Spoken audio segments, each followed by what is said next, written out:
l'œuvre d'Ibn Badis, entre la plume et le glaive.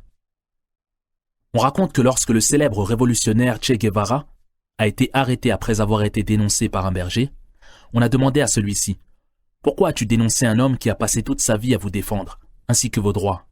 Le berger a répondu « Les guerres de cet homme effraient mes moutons. » La tête d'un militant a donc été sacrifiée pour des moutons. C'est dans cet esprit que Rachid Rida déclare « Le révolutionnaire qui agit au nom d'une société ignorante n'est qu'un individu qui s'immole par le feu afin d'éclairer la route à un aveugle. » Cette petite anecdote souligne toute l'importance de l'éducation. Ibn Badis a un plan bien ficelé et des rapports détaillés. Il peut donc passer de la théorie à la pratique et engager la première phase de sa stratégie de réforme. Il commence donc par ce qu'il fait de mieux, à savoir enseigner. Dès son retour du pèlerinage en 1914 et jusqu'à la création de l'Association des ulama musulmans algériens en 1931, Ibn Badis ne cessera pas d'enseigner. Il sait bien que l'affranchissement de son peuple passe obligatoirement par le biais de l'éducation. C'est à cet effet qu'il dit « La vie jaillit des écoles. Il incombe donc que les écoles soient la première chose dont nous devons nous préoccuper et que nous devons réaliser. Quiconque s'oppose à leur institution s'oppose en réalité à la vie de la nation et à sa renaissance. » L'enseignement badissien. Ibn Badis a sa façon bien à lui de considérer l'enseignement. Il en fait même un combat. Je combats la colonisation par le savoir. Toutes les fois que l'éducation se propage sur terre, elle déracine la colonisation, dont l'issue finalement est la fin tragique.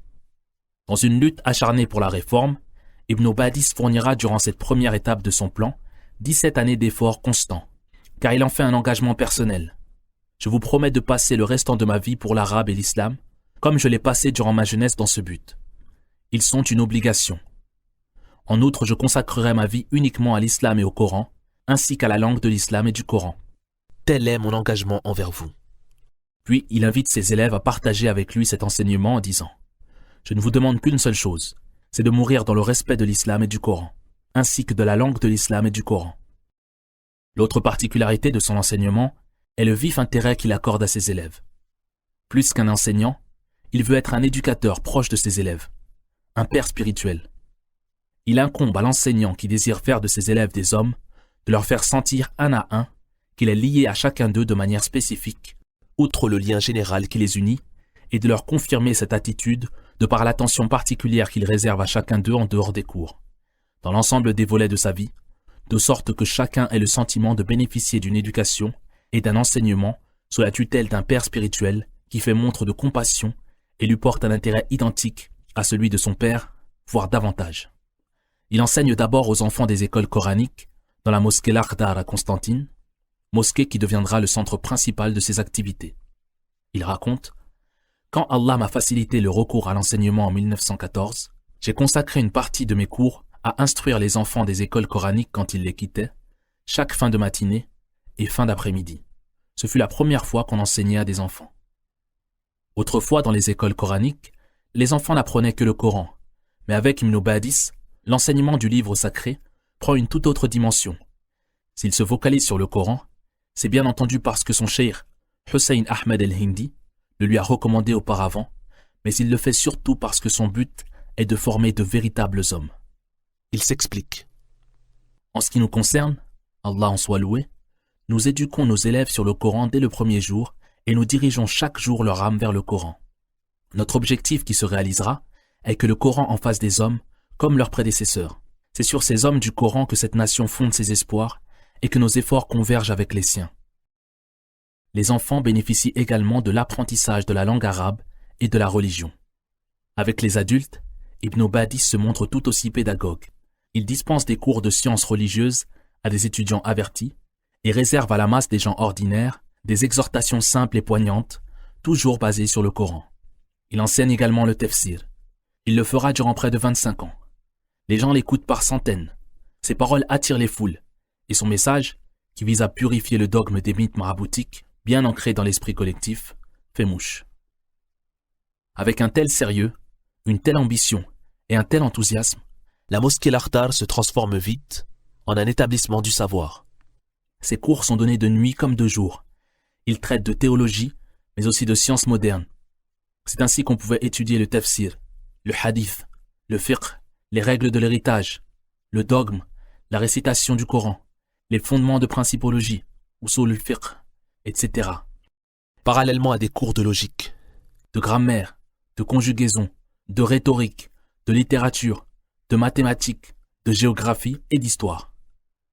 Si Ibn Badis est capable d'une telle prouesse, c'est parce que son niveau d'instruction était considérablement élevé, chose que reconnaîtra franchement Rabbi Mimoun qui écrira.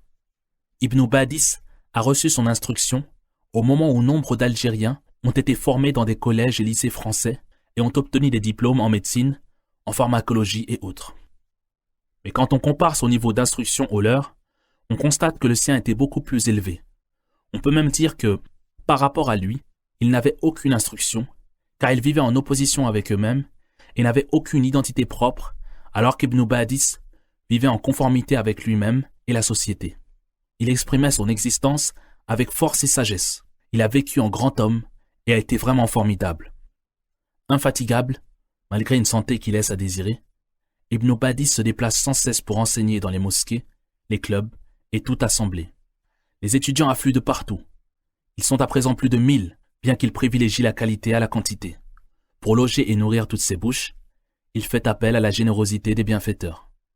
En fin de compte, après quelques années, l'entreprise est un succès total. Certains de ses compagnons vont même fonder un bureau d'enseignement primaire qui se développera ensuite en association pour l'éducation et l'enseignement islamique avec pour but de répandre l'éthique et d'enseigner les sciences religieuses et arabes, outre le fait qu'on y apprendra l'artisanat et maintes autres compétences et qu'il servira de refuge pour les orphelins. De ces mosquées, écoles et institutions diverses, jaillira toute une génération d'Algériens cultivés, porteurs des valeurs de l'islam, de sa langue et de sa littérature. Cette génération s'exprimera avec éloquence, écrira la poésie dans les règles de l'art, rédigera des articles de presse avec professionnalisme, donnera des conférences, fera de la politique.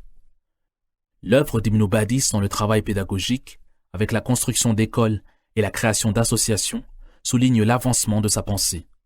Mais la véritable révolution dans son action, témoignage de son incroyable ouverture d'esprit, consistera à donner aux filles la chance de s'instruire. Pour encourager les parents à envoyer leurs filles sur les bancs de ces écoles, Ibn Badis instaurera la gratuité des études pour tout élève de sexe féminin, quel que soit son rang social.